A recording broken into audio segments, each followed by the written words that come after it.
আমি আমার মাকে বিয়ে দেওয়ার জন্য এত বিজ্ঞাপন দিলাম, তাও কোনো একটা পাত্র আসলো না ভালো। কি বলো আম্মু, তোমার মা এত সুন্দর একজন নারী, তোমার মার এখনো একজনও পাত্র আসেনি? না, আমার মা কোথা থেকে কম আসছে? তোমার মাকে জিজ্ঞেস করেছিলা? জি। আচ্ছা আপা, আপনার বেশ কয়েকটি ভিডিও আমরা দেখেছি সোশ্যাল মিডিয়াতে, ইউটিউবে, আপনি এত বিজ্ঞাপন দিয়েছেন, আপনার কেন একটা স্বামী পাননি? এখনো সেটা আমি তো বলতে পারি না, আল্লাহ পাকে বলতে পারে কখন আমাকে দিবে বা কখন ইয়া করবো। এখন তো 10 জনের কাছে বলছি, 10 জনের চেষ্টা করতেছে। এখন আল্লাহ পাকেও তো ইচ্ছা আছে, সে যদি দেয় আমাকে তাহলে আমি পাবো। আসলে এই যে অনেকেই তো ভিডিও করতে আইসা প্রতারণা করে, এরকম আবার ধোঁকাবাজি করেছেন কিনা কারোর সাথে? না না না, কারোর সাথে আমি ধোঁকাবাজি করি না। কমেন্টে তারা যোগাযোগ করবে, সেটা আমি দেখে নিব কে কিরকম কমেন্ট করলো, মানে কমেন্ট করে আপনি ওইখান থেকে বাছাই করবেন। হ্যাঁ হ্যাঁ, এই যে এত ভিডিও করলেন, কোন কমেন্টে কি আপনাকে বিয়ে করতে এখন আসে না এরকম? যাই অনেকে বিয়ে করতে চেয়েছে, আপনার মন মতো হয়নি? হ্যাঁ, মন মতন হয় নাই, অনেক আছে, কিন্তু আমার এখনো মন মতন পাইনি, আমি এই জন্য করি নাই। অসংখ্য আমাদের কাছে তো অসংখ্য এই মেসেজ আসে যে আমি বিয়ে করব, এই মেয়েকে আসলে বাড়ি লিখে দিবে কিনা, আসলে কি ঘটনা সত্য কিনা, আসলে ঘটনা কতটুকু সত্য সেই ঘটনাটা একটু বলেন। না, পুরোটাই সত্যি, যত মিথ্যা কথা বলে লাভ নাই, আমি যেটা সত্যি যেটা দিতে পারবো সেটাই বলছি আমি। তো এই যে আপনার স্বামী আগে যে মারা গেল, আমরা আগের ভিডিওতে শুনেছি অ্যাক্সিডেন্ট করে মারা গেছে। হ্যাঁ, অ্যাক্সিডেন্ট করে মারা গেছে। তো সেই মারা যাওয়ার পরে আবার হঠাৎ করে এই বিয়ে বসার শখ জাগলো কেন? শখ জাতলো, এরা অনেকগুলি ভিডিও তো আপনারা দেখছেন। আমার বাচ্চার বাবার জন্য অনেক আবদার করে আমার কাছে, যে আমার সবার বাবা আছে, সবাইকে আদর করে, কিন্তু আমার বাবা নাই, আমাকে আদর করে না। এখন বাবা, আমার একটা বাবা দরকার আম্মু, এই জন্য আমার কাছে আবদার করছে। যেহেতু আমার মেয়ের ইচ্ছা, বা এখন চিন্তা করলাম যে আমার মেয়েরও তো একটা ইয়া আছে, মানে বাবার দরকার আছে, এই জন্য আর কি আমি সিদ্ধান্ত নিছি।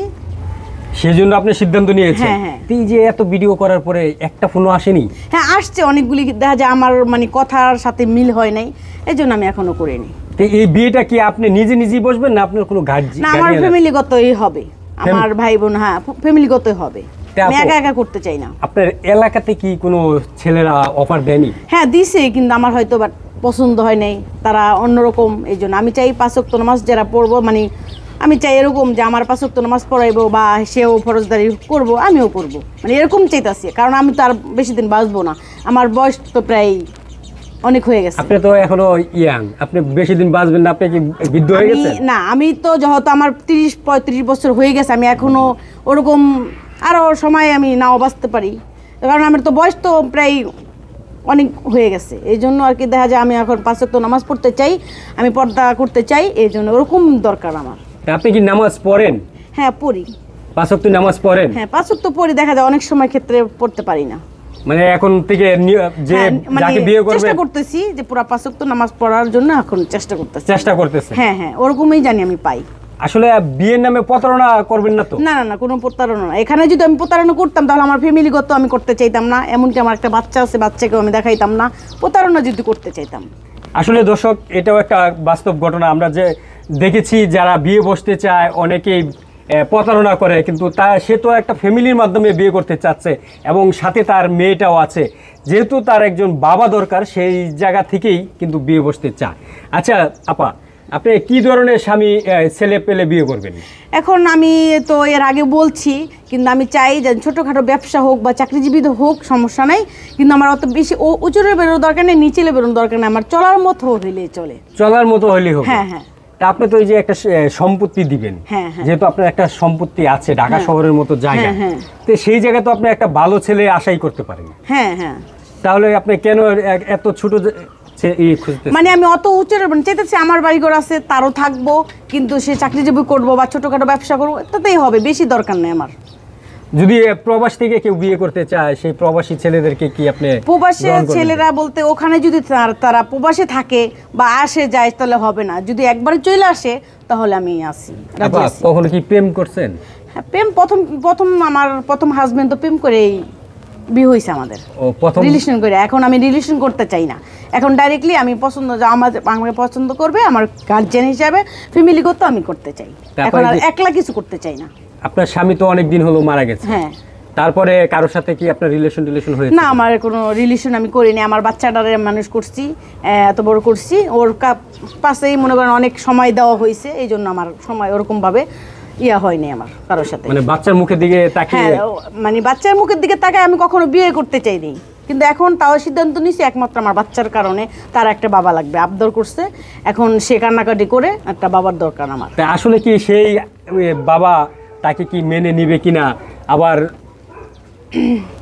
সে মেনে নিবে ওরকম দেখেই তো আমি মানে 10 জায়গায় যাচাই করেই তো আমি করব, যে না সে জানি তার সন্তানের মতন তাকে ভাবে, ওরকম একজন চাই। এই জন্যই তো অর্থ সম্পদ চাইতাছি না। এই যাচাইটা কিভাবে করবেন? তার সাথে কি আগে প্রেম করে নিবেন? না না না না, ফ্যামিলিগত যাচাই করব, আমার ফ্যামিলি যাচাই করবে, আমার ফ্যামিলি যাচাই করবে, আমি কেন করব? আমি তো সম্ভব না, একটা ছেলে মানুষের তো একটা মেয়ে মানুষ যাচাই করতে পারে না। আসলে এইভাবে তো যাচাই করা আসলে যায় না। একটা ছেলে মানুষই যদি যাচাই করুক কিন্তু সে ভালো কিনা, তার চাইতে যদি আপনি তার সাথে রিলেশন করেন কিংবা কথা বলেন, সেটা আরো তো জানতে পারবেন। এখন মনে করেন কিছু কিছু সময় কথা বললে অনেক কিছু যাচাই করা যায় না ভাইয়া, কারণ দেখা যায় কথা অনেক মিষ্টি মিষ্টি বলে, ওরকম ভাবে বলে, কিন্তু সেটা এখন যদি ধরেন আপনার এই যে আপনি তো অনেক বিজ্ঞাপন দিয়েছেন, হ্যাঁ, আপনি এখনো ছেলে খুঁজে পাননি, আমাদের এই ভিডিও দেখে যদি আপনার সাথে প্রথমে আপনাকে একটু যাচাই করতে চায়, আপনার সাথে রিলেশন প্রেম করতে চায়, ধরেন পার্কে যেতে চায়, আপনি কি সেটাতে? না না, আমি পার্কে যাব না। সে যদি কথা বলতে চায়, আমাকে দেখতে চায়, সেটা দেখতে পারবে, কারণ আপনাকে তো একটু যাচাই বাছাই করার। যাচাই সে আমার সাথে কথা বলুক, কথা বলে আমাকে যা জানার সেটা জানুক, কিন্তু আমি কখনো তার সাথে বাইরে কোথাও যাব না, যেহেতু আমার ফ্যামিলিগত হচ্ছে। কিরকম বয়সের লোক হলে আপনি বিয়ে করছেন? আমার যেরকম বয়স দেখা যায়, আমার তো একটু সিনিয়র হোক সমস্যা নেই, 5 বছরের বড় হোক সমস্যা নেই। আপনার এখন বয়স কত? আমার এখন 35 বছর। 35 বছর? তাহলে কি 50-55 হলে বিয়ে না করবেন? না, এত কেন, 40-45 হলেও হবে, 40 বেশি না, মানে আমার সাথে একটা মানানসই তো আছে। আচ্ছা, আপনি আপনার মেয়ের জন্যই বিয়ে বসতে চান, হ্যাঁ। তো সে যে আপনার মেয়েকে ভালোবাসবে কিংবা আদর করবে, আপনি কিভাবে কনফিডেন্স হলেন? কনফিডেন্স হবো, আগে তো আর হবো না, তাকে দেখবো, তাকে যাচাই বাছাই করবো, আমার ফ্যামিলিগত দেখবে, তখন যদি দেখি যে না তার কথাবার্তি ভদ্র বা তার কথাবার্তি ভালো, তখন হবে। তো এখন পরবর্তীতে যদি খারাপ হয়, সেটা আল্লাহ পাকের উপরে ছেড়ে দিলাম। আপনি এর আগে যাচাই করা সম্ভব না। আপনি এর আগে বলেছিলেন আপনি একটা বাড়ি লিখে দিবেন, হ্যাঁ, মানে বাড়ি সময় হলে দিবেন। হ্যাঁ হ্যাঁ, আসলে কি এটা দেওয়ার মতো আপনার এবিলিটি আছে? হ্যাঁ, অবশ্যই আছে। না মানুষকে ধোঁকা দিয়ে আপনার না কাছে না না, আনতে চান? কোনো ধোঁকা দিব না, আমি সত্যি সত্যি দিব। যত সে আমার কষ্টটা অনুভব করবো, আমার বাচ্চাটারে সে সামাল দিয়ে নিজের সন্তান ভাবে রাখবো, তাকে আমি কেন প্রতারণ করব? তার সাথে তো আমি সংসার করতেই তাকে বিয়ে করব, প্রতারণা করতে হবে না। আচ্ছা আপা, আপনার ওই স্বামীর কোনো স্মৃতি এখনো কি আপনার মনে আছে? ও তো এখনো, আমি 9 বছর ধরে স্বামী ছাড়া আছি, 1 বছর সংসার করছি, যেহেতু আমার অনেক স্মৃতি মনে আছে, বা এখনো তো কোনো শখ আহ্লাদ এখনো পূরণ হয়নি। আমি 9 বছর ধরেই। কি বলেন আপা, আপনি বিয়ে করার পরে মাত্র 1 বছর সংসার করার পরে আপনার স্বামীকে হারিয়েছেন? হ্যাঁ হ্যাঁ, তা আপনার তো সবই এখনো সবই আছে, আমার শখ আহ্লাদ সবই তো এখনো পড়ে আছে। এই যে আপনার যৌবন বলেন, আসলে একটা নারী 1 বছর সংসার করার পরে 9 বছর ধরে এভাবে আছেন, তো এই কিভাবে আপনি এর যৌবনটাকে ধরে রাখলেন? ধরে রাখছি যে আল্লাহ পাকে যদি এরকম আবার আসে বা ওরকম আল্লাহ পাকে মিলাই দেয়, এই জন্য আর কি। সেই জন্য? হ্যাঁ। দর্শক আসলে দেখলেন আপনারা, শুধু মেয়ের জন্য বিয়ে বসতে চায়, 1 বছর সংসার করার পরেই 9 বছর ধরে সে এভাবেই আছে, কারো হাত দেয়নি কিংবা কারো নজরে পড়েনি। যদি কারো নজরে পড়তে চান তাহলে এই ভিডিও দেখে তার সাথে যোগাযোগ করবেন, আপনার সাথেই তো যোগাযোগ করবেন। হ্যাঁ। আপনার আর কিছু বলার আছে? না, আমার কিছু বলার নাই। আমার শুধু চাই এরকম একটা মানুষ চাই, যে সে আমাকে মানে কষ্টটা বুঝবে, অনুভব করতে পারবে, ফিলিংস করতে পারবে, আমার বাচ্চাটারে তার সন্তানের মতন দেখবে, এটাই আমার তার কাছে আবদার।